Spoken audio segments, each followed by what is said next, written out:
I can literally stick this in my pocket. I won't, because you might sit. think I'm stealing it. Yeah. I'm going to call that AI. I think that it has built-in AI that remembers the frequencies. This is a radio everybody needs to know. Yeah. This is ham radio.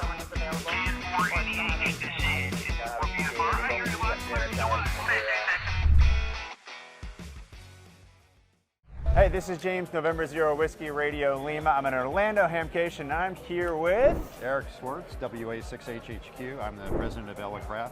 And as I said, when you think of radios and you think of class and amateur radio, the first brand that comes to mind is Elecraft. And so I'm so happy to be here with Eric today. They've got a lot of new stuff that they're showing off, but we're also going to kind of give you a little bit of a rundown of some of the different product lines. So depending on what area of operating you're into, whether you're a beginner, whether you're a little bit deeper into a particular area, he can kind of help us think through the product selection. But before we get to that, because I'm with Eric, the president, I got to ask, could you give us kind of the brief history or rundown, a little bit of who you guys are at Elecraft? Well, James, we started in 1999 out in California. We're both, Wayne Burdick and I, N6KR and myself, started Elecraft, actually started thinking about it a couple of years before.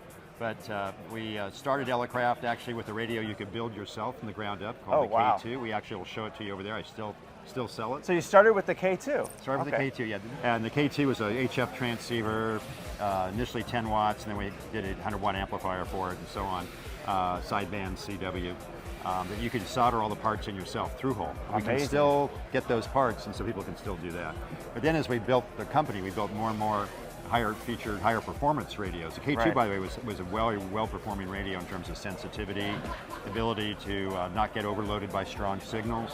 And that established our reputation as, we're not just a kit little toy radios and stuff. Yeah. And so that's been over 26 years now, and we are basically one of the two main manufacturers in the States making ham radios. That's incredible, that what you guys have done since just 1999 and how you've expanded so much the product line. Where do you want to start? Well, what's a good place I'm going to start start actually at the top end. And these are high-end radios, a little more expensive. They can be controlled over the internet also, and then we'll show a little bit of that here too. So for those of you, we've talked to a lot of people at the Hamfest who have got their home station, they've got a remote station, they're operating over the internet, which is kind of a big thing these days. Like, it's definitely a privilege if you can do it. It seems like a contradiction, wireless radio over the internet, but you might have a club that shares a radio station, and you want to be able to either use a software app to control it so you can get on easily and use your club station's antennas, or say your best friend has a bigger antenna than you do, and if they both have the same radio that we make, you can control his radio also from a K4 to another K4. So I'll show you real quick here. K4 is our top end radio. Get a great shot of that. This is a full 100-watt, beautiful, high performance, what we call direct sampling software defined radio.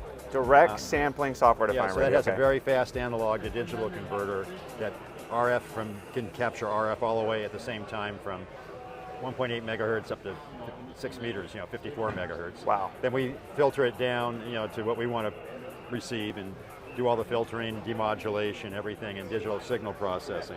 But that's incredible. It's quite a bit to it. This is a spectral display showing what signals are actually on the band we're listening to. This is 40-meter Morse code right now, looking at the signals. Wow. I can go over and change the band. It's touchscreen. Go to 14 megahertz, 20 meters. Oops, I didn't hit that button here. Do that again. Did I get it? Yep, and that's much faster if you're than just trying to tune between bands. Just a nice, easy interface here. We could just swap bands very easily. Look at that. It's just an easy way to do it. And you can also punch in the frequency directly. It looks like a lot of buttons, but actually, once you've used it a couple of times, there we go. I had some delayed on that. So that's 14 megahertz. And go back to the other one and switch back. Nice and fast. This also can drive an HDMI monitor extra. This is a flat screen HDMI monitor. And I can also mirror this whole screen if you want to have buttons up here. It's a touchscreen monitor too. So, that's awesome. So, which is cool because it can be a big monitor too. Like you could obviously just use this unit itself, but you could have a huge monitor and you can just use an external monitor. And this one I'm watching the whole band, right? Yep. With that, so if you have a big monitor like NASA station or something. Yeah, it makes it really easy to spot any activity across the full band and just hop there. And you can touch and tune to it on this particular flat screen. It's on a big screen up above. You can have it mimic this here, or you can have it be totally independent, which is sort of neat. Very cool. You don't have to buy this. I don't sell it. It's actually off Amazon. It's a standard like laptop second screen for your laptop with HDMI. That type of just standard HDMI compatibility is really nice. Oh, that's huge. Because then you don't have to, when you're buying your radio, you don't have to think about what specific screen you're getting with it. Just plug it in. So this is a K4. That's our latest radio we've had out for the last several years. And it's a top performing radio. It's one of the highest radios in terms of receiver performance, so being able to listen to weak signals when there's really strong ones nearby and not getting overloaded by those guys. This is one of the premier radios in that market. That's incredible. But the cool thing is, every K4 also has built in the ability to either be a server for other K4s to connect to over the internet, and you can just put it on your internet at your house, and your friends, if you give them the password to your radio, obviously, can come in and use your radio. Obviously, you got to coordinate so you don't get in each other's way.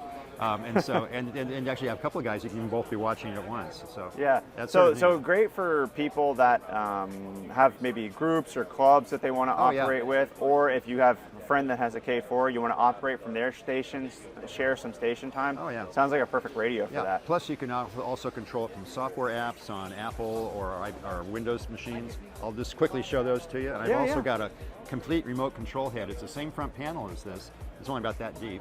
And it acts just like a K4. I'm actually using it right now. Okay, so let's check this out. This is a K4 Zero, which means zero radio inside. It's just the same front panel, and with the computer for the screen and the internet connection. K4 Zero, okay. K4 Zero means zero RF.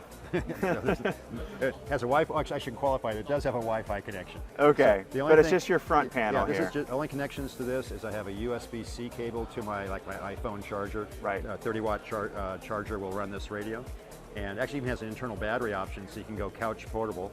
But that's perfect for remotes. You have the same user interface so that you're familiar with. You with. can tune stuff in here. This is all the audio, everything comes through here. I can tune in stations. All different. Tune different stations in.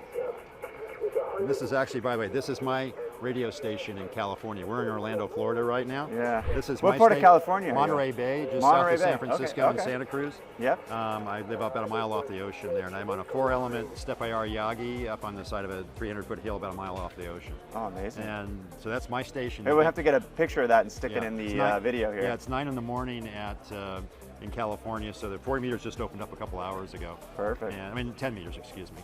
And we're listening to stations all across the country. And I actually have a mic, I don't have it plugged in now, it's working stations. I talked to a guy yesterday with some people here who's in Illinois, and he goes, where are you? And I go, well, I'm in Orlando. This is a little confusing. My transmitter is in California. He's like, where do I put my antenna? You point my antenna.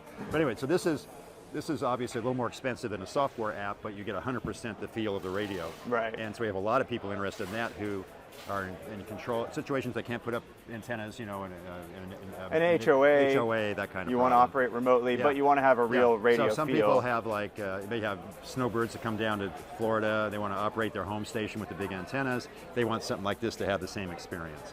But you can also do it on software. We have a Windows app that we're just bringing out here. You'll notice it looks the same. This is very same cool. Screen. I can even tune it this way, tune your frequency, or I can use an external knob that we sell to tune the frequency. Beautiful. Yeah.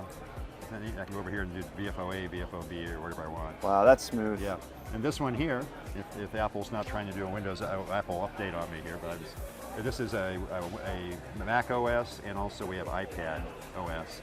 This is sold by a third party, Markus Roschkosch out of Germany, who also did a number of apps just like this for a lot of our other competitors too. So he's now bought a K4 and specialized, got this. This is actually going on the App Store literally in about 2 weeks from this show, from Orlando. So this is almost a little bit of like a preview for people to be looking out for. Be waiting for this on the App Store, guys. It's done. It's just going to get put up on the App Store next after we do one thing at the factory to put out the latest software on the web. These apps look beautiful. I mean, he's done an incredible job on this. Oh, yeah. And I think these two we did this one here. So that's and this is gonna open up a lot more folks to start. Oh yeah. Being able to do the multi-operator or to log into the share station, share stations. Yeah, and it's the kind of thing. It doesn't cost anywhere near as much as a radio or even a remote control head. You're in the hundreds of dollars instead of thousands of dollars. Yeah. And stuff.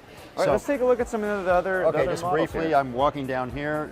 The blinking lights down here are 2 of our linear amplifiers.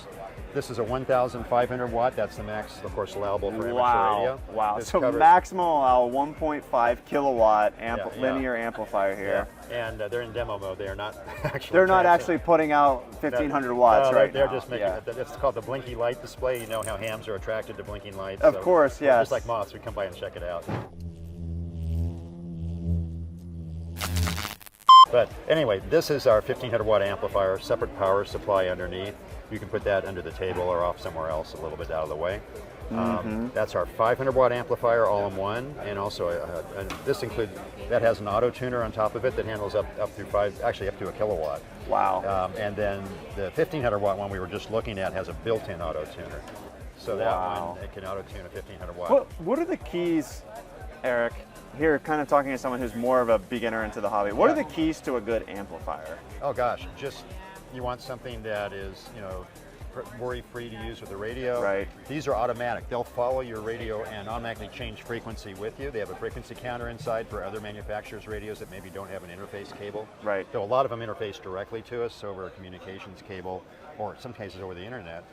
We have Ethernet on this guy. Wow. And we'll change frequency, but also reliability. And we've had these amps out for years now. And they're all over the place. Matter of fact, And if you're building a superstation, something like this is a must. oh yeah, yeah. If If you want to be a serious, if you want to be a serious contester in high power category, that helps. this yeah. will definitely get you where you want to Yeah. be. And this one, the KPA 500 watt amplifier, very compact. This runs on 110 or 220, whereas the big one ran off only 220 because of the high power. Right. This one is obviously less expensive, but has exactly all the same features. Automatic switching, band switching. By the way, we're silent transmit receive. Instead of a relay clicking when you go from transmit to receive in some radios, they have to switch the antenna from the transmitter to the receiver. The amplifiers in our radios are silent because we use a diode, high-power diode switching called pin diodes. Okay. That actually switch the transmit-receive path. So you'll not hear these things clicking away when you're talking or transmitting and receiving, which is really And nice. versus the pin diode, what's the traditional way of doing that? Just It's like a having relay or semi-regular something. relay, Yeah. or read relay.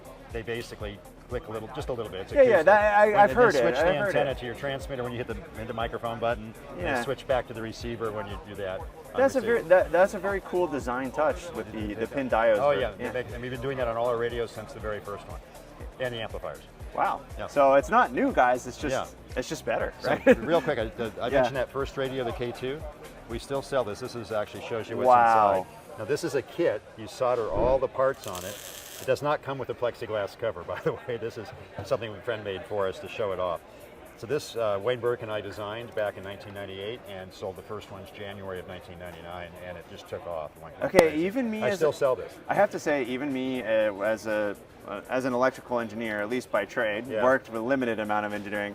This is an overwhelming amount of engineering that goes into something. I mean, I imagine you start with a high-level design, and then you come kind of down into the individual components. And I'm an electrical engineer also. And actually, again, we did this design together. It's got multiple PIC microprocessors in it, so they're actually talking to each other. Every time you add a new board, there's a little processor on, maybe even an 8-pin one, that says I'm here, and the rest of the system recognizes it. This is all through-hole parts. In general, there may be a couple of surface mount because you can't get them anymore. It's through-hole. The ones that go through a hole have the leads that go through the hole. Oh yeah. And so you have to solder every part onto this board. This is not a pre-assembled radio. Wow. So a person might spend 30 or 40 hours building the basic radio, but it's you know how there's a shot of the face. Yeah, you know how it works at the end. And this actually has a really good receiver in it. It's not a toy. Yeah. But I mean, if you this is for someone who is more technical. Well, or wants to become more technical. Or wants to become more technical, and you want to really truly understand how a radio works. Really, the only skill you need to have developed is maybe start with little simple kits that make a dummy load or something. But learn how to solder. Learn how to solder. But if you can solder and you're patient, don't stay up all night building these, or you'll put parts in backwards and things like that. We used to have a line on the website: if you're up past midnight, beware. Beware, you might put a connector in backwards. But these radios, when they came out, were actually one of the top. This was one of the top performing radios when they were tested by the ARRL QS3 lab. And so that just shocked them. And of course, we made a big reputation on it. We had to keep doing better with every radio as we went from K2, this radio, to the K3 we had for a number of years. And our radios we keep on the market from day one, the expectations have been high. Yes, because you came out very much at the top of your game and on the performance-wise. Yeah, this radio, because it was small and portable, became the DXpeditioner. You know, the guys that go into the countries where you can get a rare country to talk to. Oh yeah. That group goes there and operates for a couple of weeks, and you can get a QSL card and collect them and everything. They started taking this K2 as their standard travel radio because it had a strong receiver. You could have multiple guys operating next to each other at different frequencies and not interfering with each other. Pretty neat. And then we had to do better than that with the K3. That became the standard for that for contesters and DXers. DXers guys want to talk people far away, but also collect cards from all the countries and get awards for 100 countries. Oh, of course. I mean, that's part of the area that me, even as a newer ham, that I'm really interested in, is in just chasing DX in general, fun. right? Yeah, it's fun. So we've got this, the K2. K2. This is a radio everybody needs to know. Yeah. Now, for me, as someone who is chasing a little bit of DX, I'm doing some PODA. Yeah. We have some other radios in the product line that somebody like me might want to take a look at. Yeah. So there's a couple different ones. This is our newest radio. And this is called the KH1. Looks like a walkie-talkie. This is just cool. This is cool. It looks like a walkie-talkie, but it's not. Now, let me caution you. This is a Morse code only radio. You know, not a. Look at this paddle. Yeah. Are you kidding me? 3D printed. Yeah, so that is incredible. And it's got basically the ability to operate, I think, from roughly 40 meters up through 15 meters. Wow. Hopefully I'm not going to get corrected when I see the video. Internal, these are, you can buy it stripped down, but you can also get a package with all the options. These are 3D printed, high quality you can get production 3D printing now. So we do a lot of it for unique parts like this. And the paddle pieces, the top and the bottom. And then the battery inside, auto tuner built in, so you have this little whip antenna. Surprisingly, for shortwave, you can use this. We give you a counterpoise wire that also is a half-year antenna. So now if you can make shortwave contacts with this walking along the road. Okay, I mean, look at this in my hand. If this is not one of the coolest radios for HF, now CW only, so this is another good reason. You can receive sideband with it though. You can receive, okay, that's great. But it's a good reason to learn CW. We have a lot of folks that are working on that, including myself, learning CW. So this is another reason. It'll actually decode CW also, and you can see when you're sending. Here, if I send my call here. Yeah, let's see it. Okay, we're getting a live demo from Eric sending his call. If you want to zoom in on this little display here. Yeah. It's hard to do this standing up for me. 6, H, and so on. So I feel like if you're learning, I'm standing, so I'm not. I feel like even if you're learning Morse code, the decode feature in a nice simple radio like this, I shouldn't say simple, I should say a small radio like this, it could really help you. Well, actually, it'll decode off the air, but usually you need pretty strong signals to get good decode, so the static doesn't fool the decoder. Right. Yeah. Of course. Your ears will do a better job on weak signals once you learn Morse code. I've been doing it. I got my license in 1971, so I'm an old fart now. But that said, this keeps you young because it's a good skill to have. You used to have to pass that test. Yeah, and I have to say, like, I'm just a sucker for form factor in general, and I think that was one of the things that like draws me to this radio. Yeah. Look, I can grab and go. Yeah. I can literally stick this in my pocket. I won't because he might think I'm stealing it. Well, don't sit on it. That wouldn't be a good idea. But we have some other cool radios. This is full featured. Single sideband, FM, voice, Morse code transceiver called the KX2. This is Summits beautiful. on the Air people love this radio. We happen to have a little tripod radio antenna that any antenna you can hook up to it, but this one's a little one that has a whip on it. They're called the AX1 that we sell. It breaks down to a small package. But people I love that how you have how the paddles are built in. And you don't have to use ours. You can plug your own paddle into the same jack. So people have their favorite one. So this has internal batteries, the same ones that has. Get a good day of operation with 1 or 2 batteries, and the batteries plug in inside to the same kind of jack that you do on the outside. You have a spare battery, you can plug it in if the inside one gets low, and so on, and or charge them up. This one has microphone, the whole works. And with people that do the Summit on the Air or Parks on the Air love this radio, or one other one we have is a KX3. This one we took the KX3, the next radio you'll see, and actually took it. This one covers from 10 through, from 10 meters down to 160, so from 28 megahertz down to 1.8. Our KX3, which I'll show you next, adds 2 more bands. Actually, it only goes down to 80 meters on this one on KX2. Okay, 80 meters. KX3 adds 160 and 6 also to it. Perfect. And again, it's all mode. And Get your magic band. It'll even decode CW down here the same way, and it also decodes RTTY if you like that. Let's put these side by side just for the size comparison here. So it feels to me like the KH1 is maybe a little bit more casual almost. Yeah. Like if I want to throw this in a suitcase while I'm traveling or something, and I'm not sure, but like if I'm going to be a little bit more serious into soda, I might want to just go with the KX2. Oh, sure. It all depends. You know, this is the lowest cost full function radio we have. This one is the next one up, and so on. We're sort of working up the food chain here. Yeah. But yeah, this is a standard for the soda guys. They love it. KX3 also isn't much heavier, so that works too. But we'll go on to that next. One of the neat things about these, again, these have very good receiver performance. Right. KX3 actually is on a par with a lot of the best radios in the market right now. I mean, it's. And with that form factor, that's incredible, so right? So KX3 actually came out before the KX2. We actually downsized the KX3. Same display, same basic software inside for the DSP. There's a DSP inside these 2 digital signal processors. Amazing. Yeah, but the KX3 has a lot of other features. You can add an external pan adapter to it, which shows you the signals on the band, and you can move a cursor and have it, click and jump to jump to that station. It runs a little more power. The KX2 goes to 10 watts. This goes to 15. Gotcha. Either one of those, though, can drive our 100-watt amplifier. Look at this. This is our KX-PA100. Yep. This actually has a frequency counter in it. It'll follow the radios around automatically. It has an auto tuner inside at 100 watts. It remembers, once you've taught it the antenna in terms of tuning down to resonance on the antenna, so you get a good SWR. It remembers that, and when next time you go back to that frequency. So the frequency counter, this might be a dumb question, but it's tracking the frequency on the radio in order to tune. Well, two things. There's 2 things. When you change bands from like 7 megahertz band, 40 meter band to say 28 megahertz band, which is a 10 meter band. Okay. That's a big frequency jump from 7 to 28 megahertz. You're right. We have to switch in on the transmitter side of this amplifier, low pass filters to filter out harmonics. Okay, gotcha. So you have a clean transmitter. So it'll do that automatically. Yes. If you have an auto tuner, what that's doing is saying, hey, you have a random length antenna wire.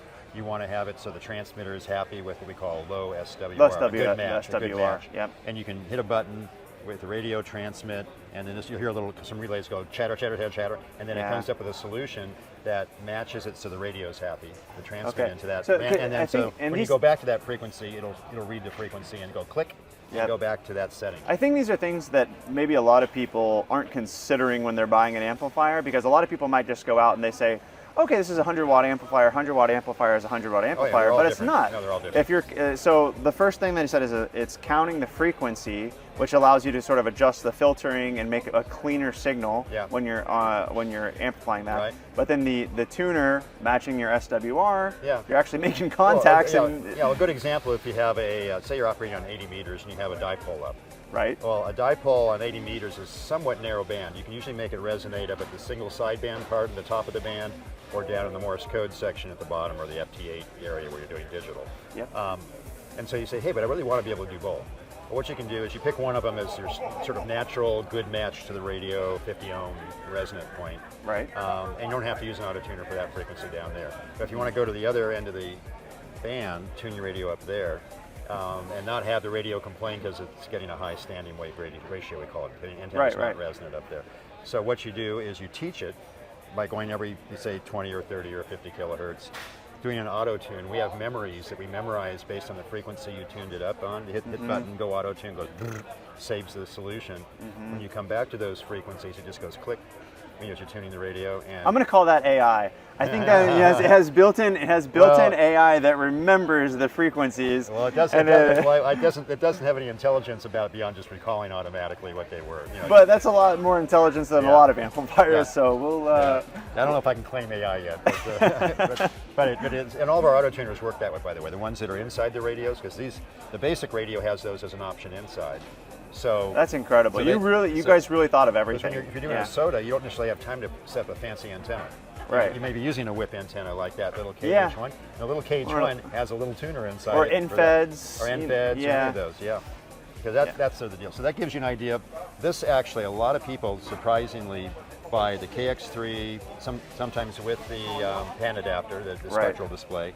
And this guy is their home station. This is their 100-watt station. Yeah. And it costs. It's a great and option. Certainly, and it's less expensive than what we sell for the high-end product, the K4. Yeah, and then I they mean, can and pick you can this up and go portable. And this is a great way to operate CW as well here too, where you have the built-in keyer that on the radios. It's very stylish. And again, you can put nice. your own, and you also can plug in actually on the side jack your favorite home keyer. You could have both. But the main thing about it is you can also pick this up and go portable with it. Yep. And so you can go do a POTA activation this way, then go back to your home station, and you're using the same radio. That's a good point. Yeah, so it actually, it kind of, because you can use it as the home station and you can take it out for a POTA, it could be a good all-around radio choice. Absolutely. Yeah. Yeah. And if maybe people are interested in learning more about these radios, looking at online manuals, data sheets, things like that, www.elecraft, elecraft.com. Like Elegant Craft, that's where it came from. Just like the sign up here, like Elegant Craft. Okay. And you can see a guy with the KX3 on the cliff over the side of ocean a in mountain. California, right there operating. That's a real guy. Operate at your own risk. Yeah, he's If actually. you want to operate on the side of a cliff, do so at your own risk. Eric is not responsible for any cliff accidents. Yeah, nobody was hurt in this deal either.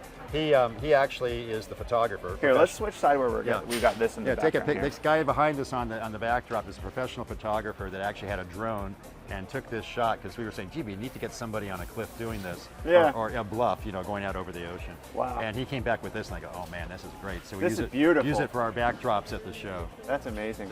So Eric, we covered a lot there, but that's the whole line. This has been an absolute masterclass, and I know our folks at home on YouTube are going to love to hear this. Thanks a lot, I James. learned a ton just from this, and I mean, like I said, these radios are just absolute class. So check it out. Elecraft.com. You can pick these up. There's a lot of distributors that you can no, pick we these actually, in the U.S., we sell direct everywhere. Sell direct? Yeah, Oh, so okay, you don't have to go through a You don't have to go through a We distributor. sell direct to you. That's how we can keep the price reasonable. Overseas, I do have some local distributors, one in Switzerland that actually covers a lot of Europe, another one in Italy, and so on. But for the most part, we sell direct, regardless of that, anywhere in the world if someone wants to buy it from us. The website has online And you also secure said ordering. that you're like one of 2 radio brands that still run out of and design in the United States. Absolutely, right? yeah. We build our product in California. He literally build their product in California. That's Yeah, incredible. we have to buy parts from all around the world because that's how you get stuff these days, though. Yeah. But we have all the sheet metal fabricated in California. We do all the assembly, test, repair. We have customer support engineers that actually know how this stuff works. Yeah. And they'll help you. Some guys will have a complex problem hooking their station up to some other manufacturer's amplifier, and we'll help them out. Yeah. We'll tell them what's going on. So we try to make sure we help you make our That's great, product and successful. it's maintaining a great knowledge base here in the States, so I'm a big supporter of that. It makes it easier, but for international stuff too, we support those guys too. So Yeah, Eric, it all works. thank Hey, you so thanks a lot. much. Well, thanks for taking the time to come over. No, I appreciate it. Okay. We've helped over 60,000 students get their US FCC amateur radio license, and we can help you too, no matter your age or educational background. Go to www.hamradioprep.com and try a free lesson today.